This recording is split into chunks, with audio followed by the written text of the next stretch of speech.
Jesu kuponesa jino akwanisa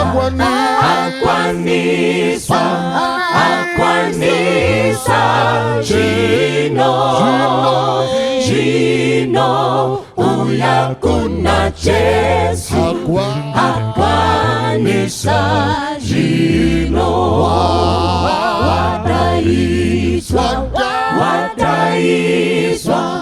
wadaiswa jino uyakuna Jesu arindira jino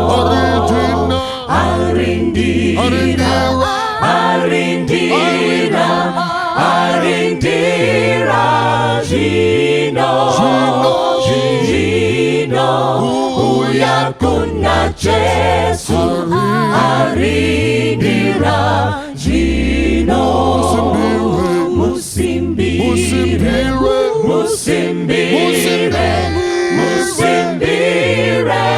jino uyakuna Jesu musimbire jino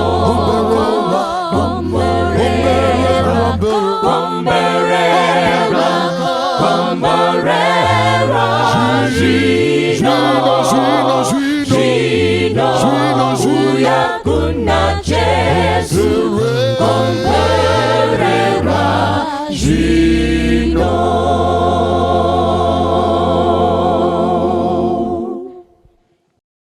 Tenzi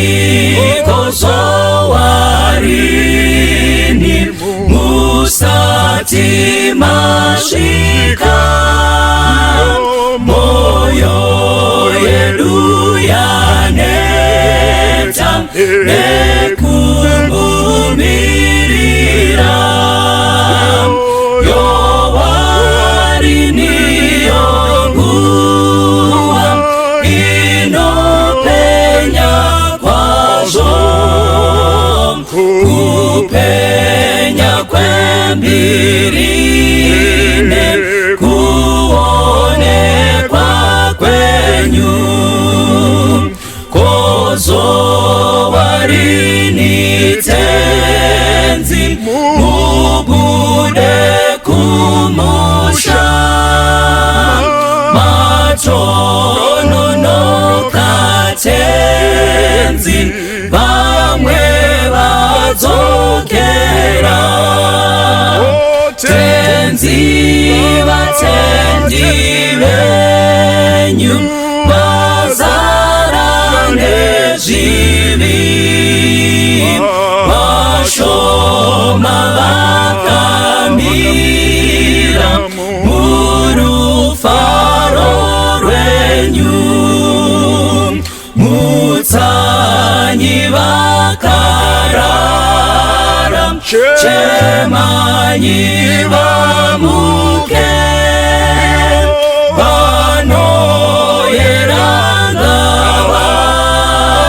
tenzi aswedera mwenje yenu ifute chiuno jisungwe bese bagazirire kumuona tenzi mutanyi bakarara chemanyi bamuke banoyera gabati tenzi aswedera mwenje yenu ifute jiuno jisungwe bese bagazirire kumuona tenzi bese bagazirire kumuona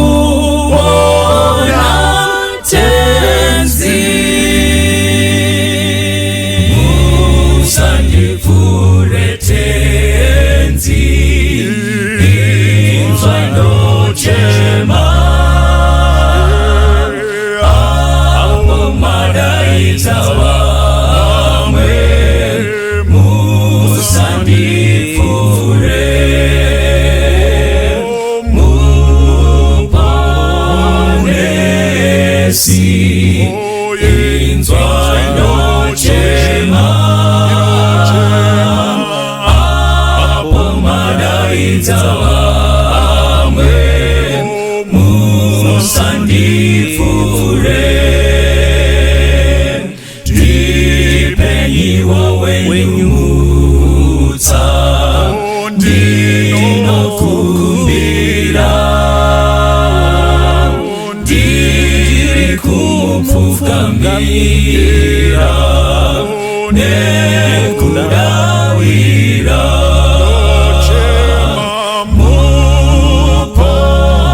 muponesi inzwa inochema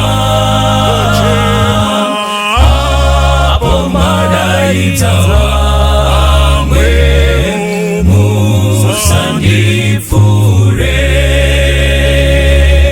ndinomusimbira Jesu ndinokutsvaka rapanyiwa moyo wangu kundiponesa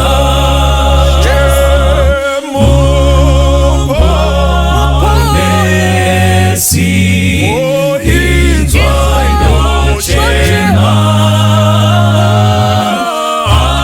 apo madaidza vamwe musandipfure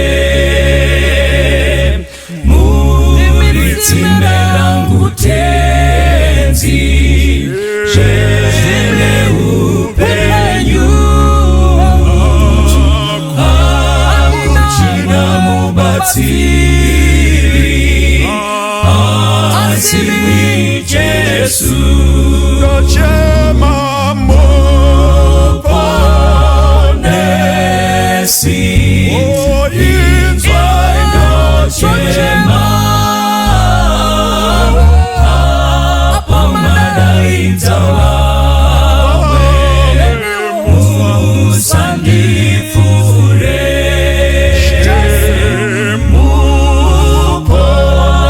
muponesi inzwa inochema apo madaidza vamwe musandipfure apo madaidza vamwe musandipfure apo madaidza vamwe musandipfure wana wamambo tiri wana wamambo toimba parwendo Jesu mutungamiri isu hatichazotyi titerere kwaari toimba parwendo tiri wana wamambo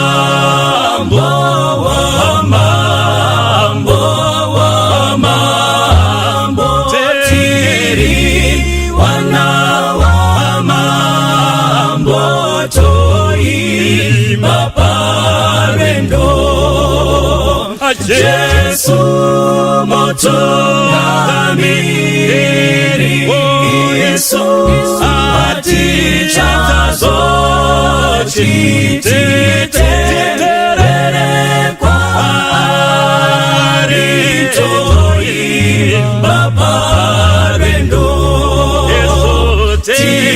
tinoenda kumusha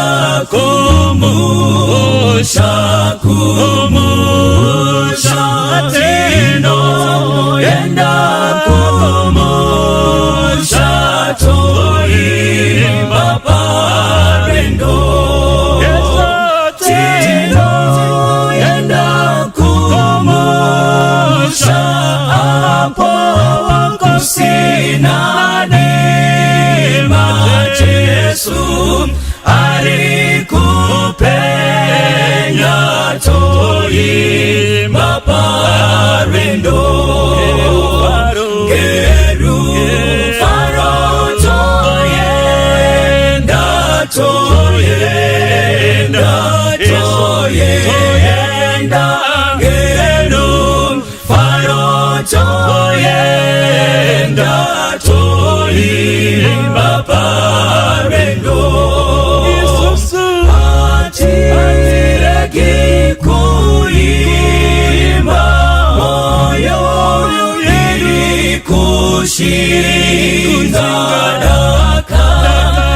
ratinoshika toimba parwendo ngerufaro toyenda ngerufaro toyenda toimba parwendo atireke kuimba moyo iri kushinga dakaratinoshika toimba parwendo atireke kuimba moyo iri kushinga dakaratinoshika toimba parwendo atireke kuimba moyo iri kushinga dakaratinoshika toimba parwendo.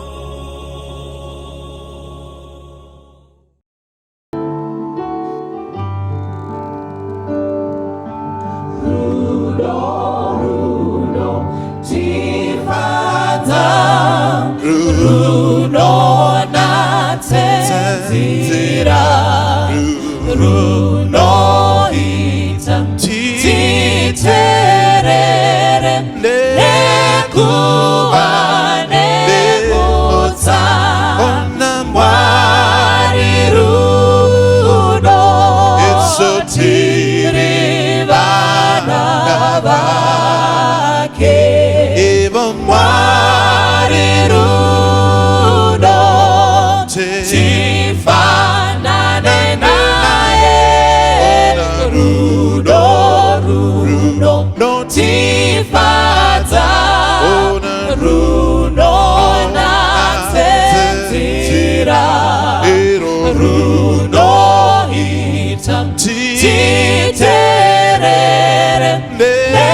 Nekuane mota Hasiride uromo kurwarande kufa Ngerudoti tinobatira Bawe kudawira Mwari Runo Tirivana vake Mwari Runo Tifanane nae Runo Tifata Runo natenzira Runo itam titerere Nekuane mota Apo basarapera Tatorwa kusoro Ngomaye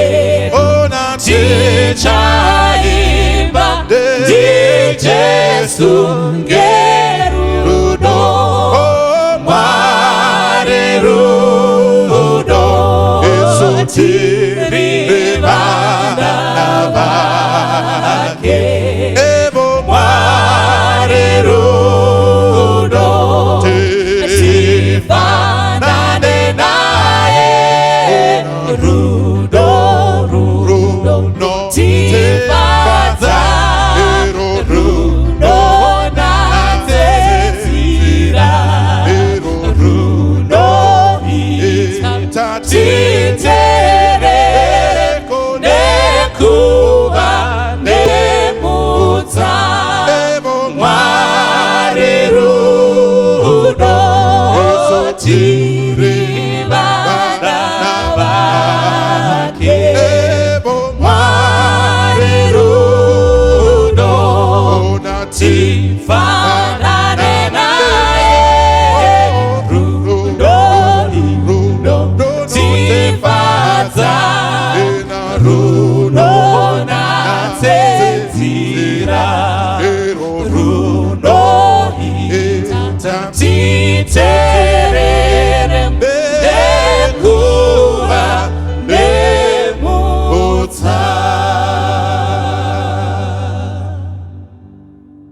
Kwazuwa ivana vaMwari tokuchingamidzai mose kuprogramu yerusando rwuno Mwari wokudenga akukomborerei akiitire zvakanaka.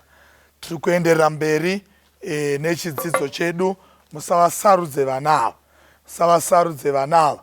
Ndo maseries atiri kufamba nawo. Tichakatsamhira zvikuru pabhuku raGenesis chapter 27. Genesis chapter 27 nhasi tiri kutarisa verse number 32 kusvika paverse number 36. Tinoona ipapo Isaac anoti aropafadza mukomana, amuropafadza Jacob. Jacob atora zvikomborero. Tinoona panguva ino mukomana Esau anodzoka kuzovhima, anoita basa akavimbika akarongeka. Karangarira takadzidza kuti Mwari wekudenga anoropafadza mabasa emaoko. Isaac anoti akura oti enda undovhima, undivigire nyama ubike ndidye nyama inonaka ndigokuropafadza.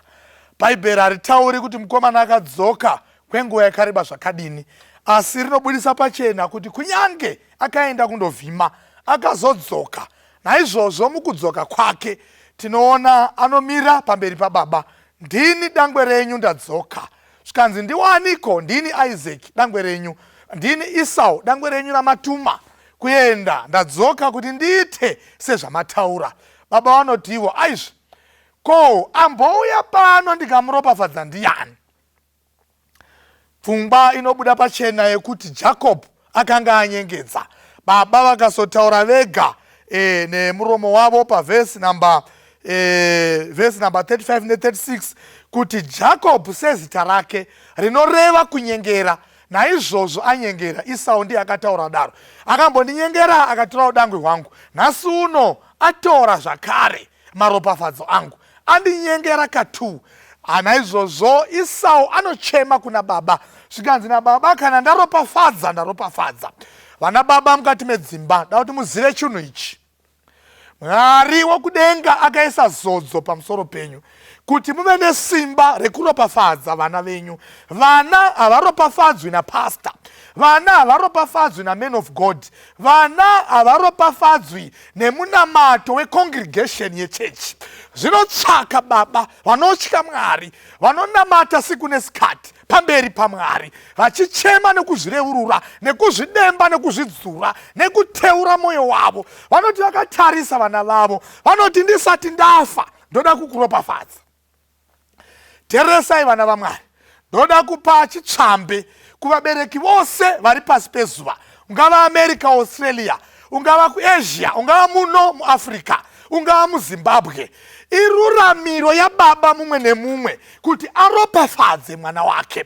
Ende Bhaibheri rinobudisa pachena through Isaac, kana ndaropafadza ndaropafadza. That's why muchiona vana vaMwari pese pane chiropafadzo hakuna n'anga kana muprofita pasi pezuva pano, kana mufundisi anogona kubvisa icho chakaropafadzwa naMwari. That's why muchiona pazuva ranhasi muimbi nokusingaperi angatopanduka, but kunyange akaenda munyika imomo, nziyo dzenyika anenge achionekwa kuti munhu uyu ane chipo. Chipo chinogona kuteswa pabenzi. Maka ndeyei? Kana Mwari aropafadza, hakuna kana grader kana earth moving machine inogona kubvisa chikomborero kana chipo chaiswa pamunhu naMwari. Kuti muzive chinhu ichi vana vaMwari. Zvino kana vana baba vachiti kana varopafadza varopafadza, zvinogona kureva zvakare kuti kana vatuka vatotuka zvakare. That's why Solomon achitaura pane rimwe bhuku anotiye baba vebenzi havana mufaro. Saka panguva ino ndoda kudeedza vakomana nevasikana, vana vose vanogara nevabereki, zvakanaka kuteerera vabereki. Maka ndeyei? Ukateerera unoona chipiwa chezvikomborero, even kutaura chaiko kunoita vabereki pamusoro pezita rako. Ukaona baba achiti ndakabvisa mapundu muura, hapana zvandakabereka. Apa ndakangozazisawo nhamba, munenge muri 10 iwo uri number 7. Baba vachiti apa hapana zvandakabereka, vachikwanisa kuzvitaura even padare pamberi pehama neshamwari kuti apa hapana zvandakabereka. Mashoko iyayo ari kuparura nyaya yekutuka. hapana chikomborero. Asi ukaona ukatuma baba wakati haoni sijaya rangu randakabereka, haoni simandara rangu randakabereka. Ende nyaya iyi hainei nekuti baba vako vanogona here kana havagoni, hazvinei kuti murombe here kana mufumi, hazvinei nebackground. Kunyange chikava chidhakwa, hapana mubereki chidhakwa anoshuvira kuti mwana wake aite benzi. Chingatoita chidhakwa asi achitina matime. Hakuna even vakava baba chitofu chembanje havatombodi kuti vana ravo rite benzi. Even paaita upenzi vanotopaona kuti mwana wanga raita zibenzi, obva vatuka kuti handidi benzi rakadai mumba mangu. Nemhaka yei vana baba vose vane zodzo yavakapiwa naMwari yekutuka, kusunga kana kusunungura nekuropafadza. Even vana Job vakazviita izvi. Pabhuku raJob chapter 1 verse number 4. Vana vaiti vaenda vadzoka kubva kundotamba. Oti zvimwe vana vatadzira Mwari. Zvino ndichaita sei vana ava? Hana kuvunza kuti maswera muchiita upombwe. Hana kuvunza kuti maswera muchiita madhiri akaita sei paZimex. Asi baba vaiva nemwoyo nemweya wekuziva kuti vana ava vanogona kunge vatadzira Mwari. Seiko vabereki vanhasi tisina moyo wakanga uina Job, moyo wokuteuka pamoyo, moyo wokuti mwanangu pamwe ari kuHarare ikoko, Mwari wenyasha, Mwari werugare, itirai mwana wangu zvakanaka. Zvimwe ari kukutadzirai muchiropafadza Mwari vana venyu from afar and from a wide and from a distance. Muchiti Mwari ropafadzai vana, pamwe vari diaspora, vari Cape Town, pamwe vari South Africa, vari Australia, Asia, Europe. Mwari ivaine vana. Ndo zvaita vana baba vakatitangira vana Job. Ndo zvaita vana Job. Saka Mwari akaisa chikomborero munana baba, chikomborero chekukomborera vana. Nauti muzive chinhu ichi zvakare. Zviri kwauri wemanje, choice iri kwauri kuti chikomborero chakaiswa pauri mumhuri naMwari.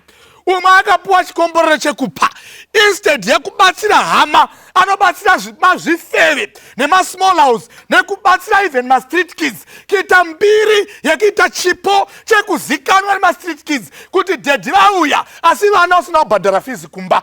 Ichocho chipo chakaiswa pabenzi. Mwari paakakupa chipo, donzo raMwari, Mwari mutsvene, Mwari akanaka. Zvikanzi naMwari pabhuku raJeremiah 29:11, ndinoziva ndangariro dzandinadzo pamusoro pako, dzisati dziri dzezvakaipa, asi kuti ndikupe mugumo netariro.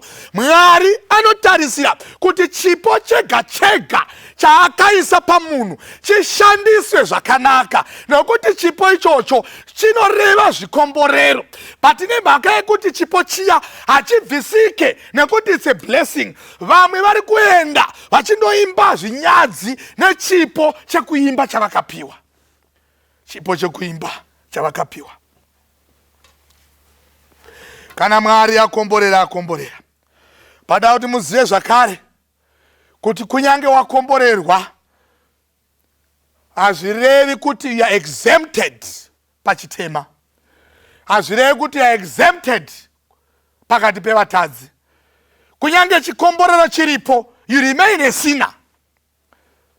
Kunyange mweya waMwari uchinzvenzvera pamusoro pako, but iwewe neutera hwako nechipo chauinacho nezvikomborero unoramba uchinzvenzverwa nechivi.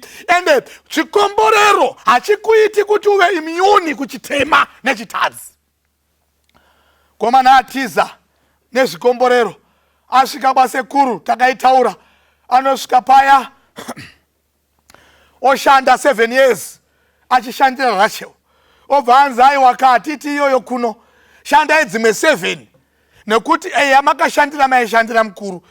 What goes around comes around. Sekuru Labani hazvanzi amai vake, kunyange vaiziva kuti mufana ane zodzo yechikomborero, hazvina kumuexempta pakuti asevenze double portion yemakore akanga asevenza. Ndiri kuti kudi vana vaMwari, ndiri kuti zvikomborero zvatakapiwa naMwari tisu tingatozviabusa, asi tinofanira kuita zvakanaka pamberi paMwari. Tofanira kuita zvakanaka pamberi paMwari. Now vakomana vari vaviri, umwe atiza nezvikomborero, umwe asara asina zvikomborero. Asara ari mumba a family is now a family of 3. Ine maparents maviri nejaya rimwe chete radhisivhiwa namai rashaya zvikomborero pana baba. Komana akamira patambo. Anoti akatarisa kuna baba, anoona baba ari munhu asina kurevesa. Anoti kunatarisa kuna amai vakamubereka, anoona mai riri tsotsi. Ndidzo dzimwe dzimba dziri kugara vana pazuva ranhasi. Asi vabereki vachikurudzira ngatiite zvakanaka, asi vabereki variwo madzenga ekutanga. Mwana anongozosara kuti dai mimiwo maita zvakanaka, mungandirambidza kuba asi makaba mbudzi mudanga. Kunyepa pamberi paMwari. Baba vakavhunza katu denga riri no witness, nokuti rinoti pane vaviri ini ndichava wetatu. Zvikanzi ndiwe here, zvikanzi ndini mwana wenyu Esau, zvikanzi asi voice ndiJacob. Asi kunze uku kunyepa chaiko hazi Esau, kunze uku ndi Esau, asi mizwi ndiJacob. Kunze kwedu tinoonekwa semaKristu. Kunoonaka kuda Jesu, kumudawira kwazvo, tichimba tendanyi Mwari Jeho, tichimba kwakanaka Jesu, Jesu makanaka, wanditora apa, wandiisa apa. Kunze Jesu akanaka, asi mukati umu kunaka zvaro kunze iri guyu, asi mukati rakazara masvosve. Ndo information kandiyo communication yaitwa nababa kujaya ravo Jacob. Vakati mwanangu, kunze kana ndakabata uri muKristu, asi mukati umu wava guyu rakaora. Moyo wako nezvinobuda mukati zviri kubudisa zvauri. Tine mafamilies akadaro, ukaona vari kuchechi unofunga kuti havarovani, vachiimba rudo runotifadza runonatsenzira. Kana pari muchato, pari pamuchato, marriage officer akati ndeipikapo inoda kuzopa example yekunyasogona kudzidzisa vachatava kutsodana, ndo vanomhanya vakabatana mavoko. Asi kungosvika pamba dzavashumba dzinotarisana, dzava mvumba, dzava mbada, kumarana. Kunze ukuku maKristu, asi nechomukati ndiJacob makazara kunyengera. Ukaona wakabata foni yawe yemari, unoti haino zvefoni yebasa, foni yekudanana nemhuri. Izvo mukati umu makazara foni bhuku negalari, makazara reality nechokwadi chaamai ava, reality nechokwadi chababa ava. Mukati makazara guyu. Munhu waMwari, Isaac asati apa zvikomborero akazviona. Mwari asati akukomborera anotozviona. No wonder why vanhu vazhinji nanhasi tisati takomborerwa, asi pamberi pevanhu tinoita sevanhu vanonamata Mwari ndinoda voplot, Mwari itaivo kuti muri yangu ikomborerwe. Mwari anoziva kunze, ari kuona kuti muri kurevesa. Kunze ndi Esau, asi mukati umu hapana kurevesa.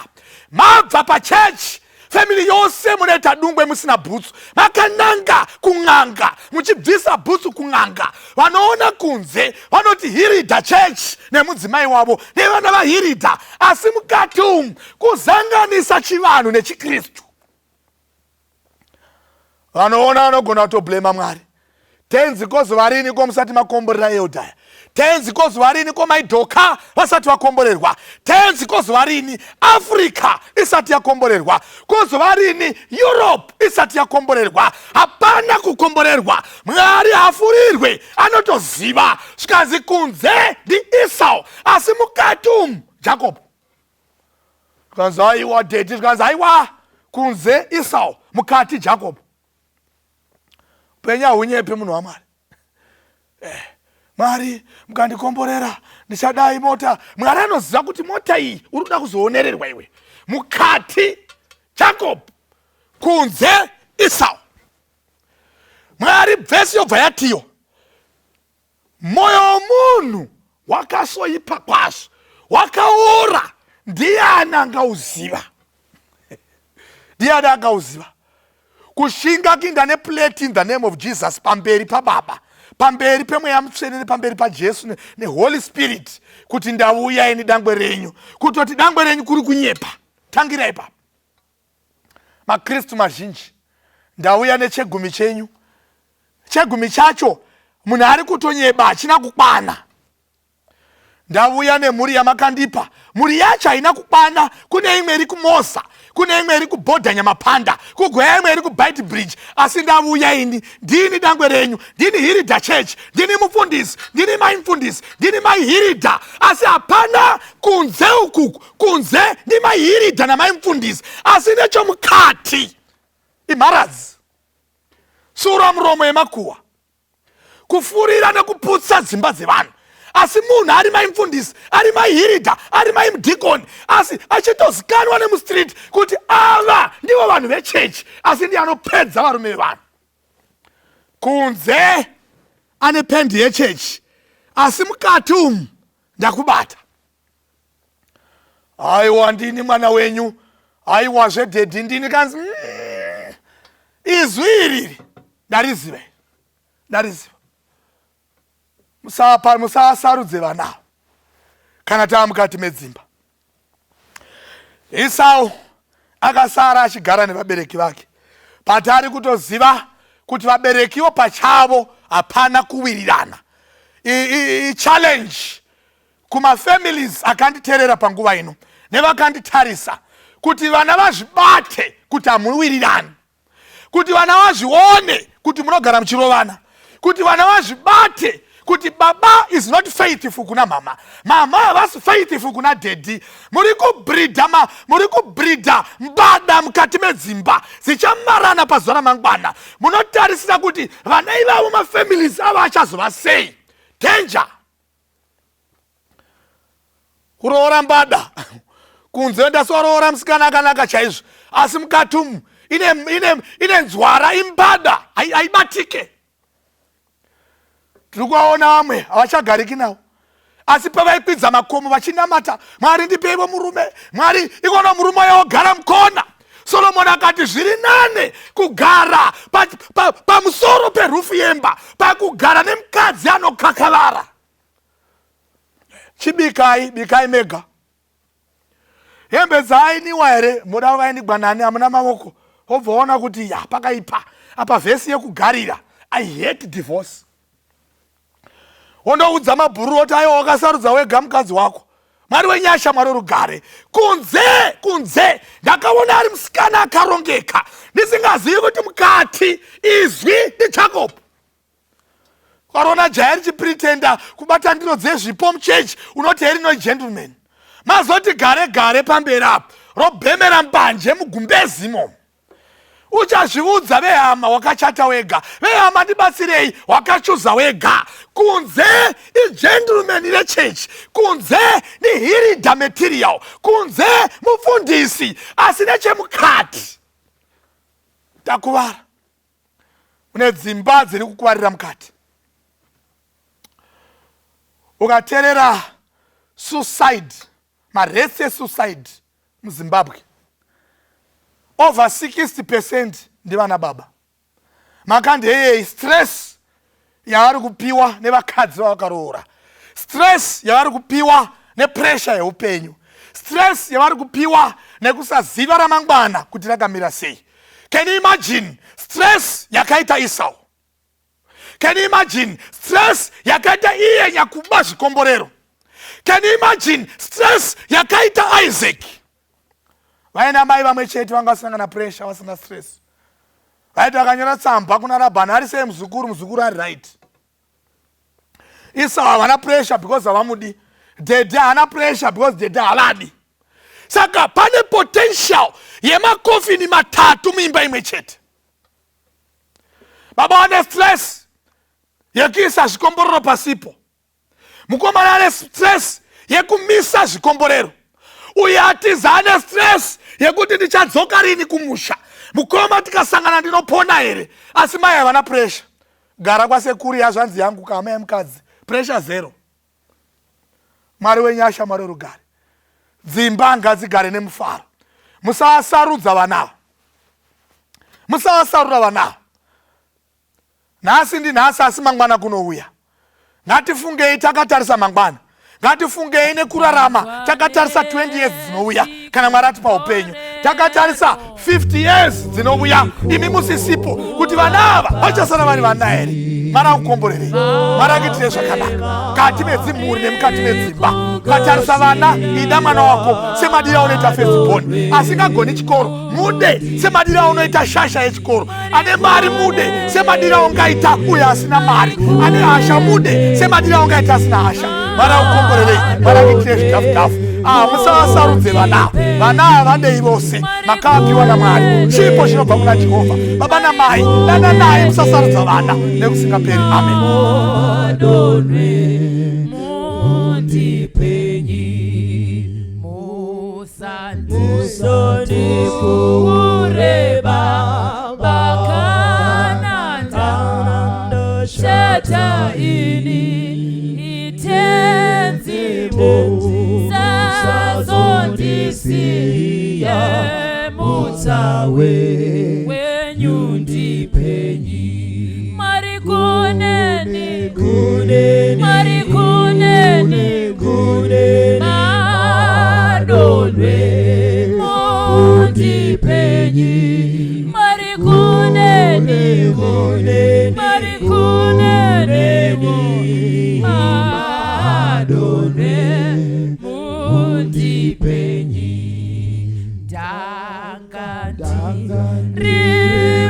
Chite matine urapo ini emayowa matwage pasi mundisu nukurenyi marikonene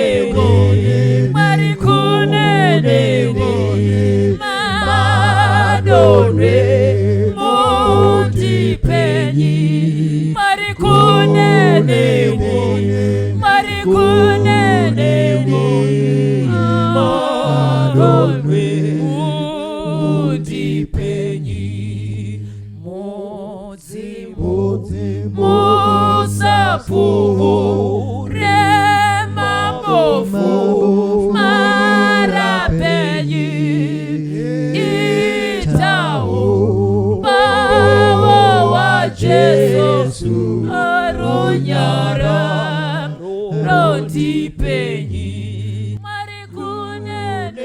Baba okudenga kwesu tasara saiwo tiri kungoona vamwe vachipa matestimoni. Vamwe vari kutaura kuti ndima akavamutsa, vamwe vari kutaura ndima akavapa zvekufambisa. Kweisuwo Baba tirangarirei changamire. Inga shoko renyu rinotaura kana vanhu vangu vakatumidzwa nezita rangu vakanyengetera vakatsvaka chiso changu vakasiya nzira dzavo dzakaipa, iyeni ndiri kudenga ndichanzwa ndigovapindura munamato yavo ndigopodza nyika yavo. Mwari wekumusoro kudenga, iye michangamire, mwoyo yedu yabatwa nezvakaipa. Mutisunungure Baba, tinzwewo Baba, mutiregerere, mutikwededzewo padyaro chenyu chemutsa. Kuna ari kurwara Baba, vapewo madonhwe emvura yekupedzisira. Muzita Baba nereMwanakomana nereMweya Mutsvene. Amen.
zino Jesu wandifira ropa kera parara kuchenesa ini mwana wenyu ndondawira ndinzwe simbarenyu zidiso zangu zazazwa mune inonguwa ndodaira iye zino Jesu wandifira ropa kera parara kuchenesa ini mubambiwe rudawiro notarisa imwi nogashira chipo chenyu ndiponeswe nacho ndodaira iye zino Jesu wandifira ropa kera parara kuchenesa ini ndodaira iye zino Jesu wandifira ropa kera parara kuchenesa ini ropa kera parara kuchenesa ini ropa kera parara kuchenesa ini ropa kera parara kuchenesa ini kuna Jesu kuna Jesu kuna Jesu jino uya kuna Jesu kuna Jesu jino kuponeswa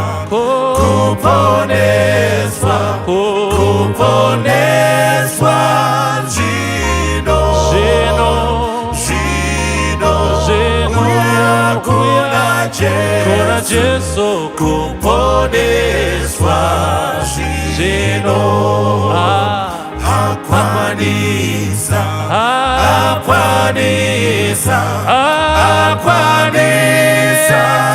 jino uya kuna Jesu akwanisa jino iwe wadaitwa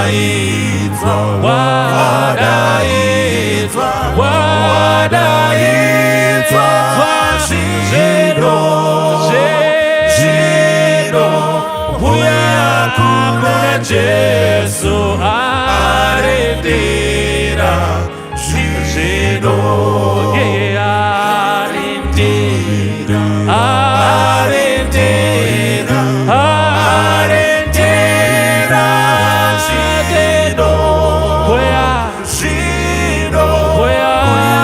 kuna Jesu iye arindira jino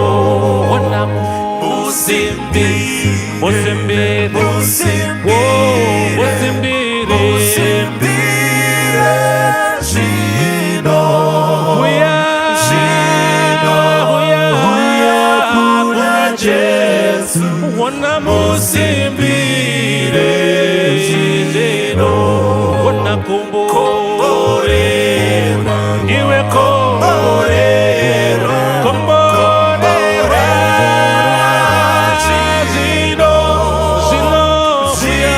jino uya kuna Jesu komborerwa jino komborerwa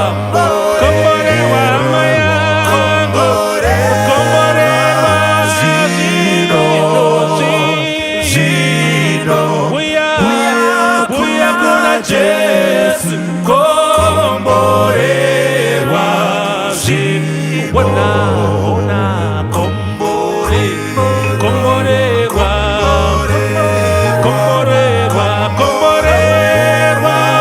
zvino uya Jesu komborerwa zvino ona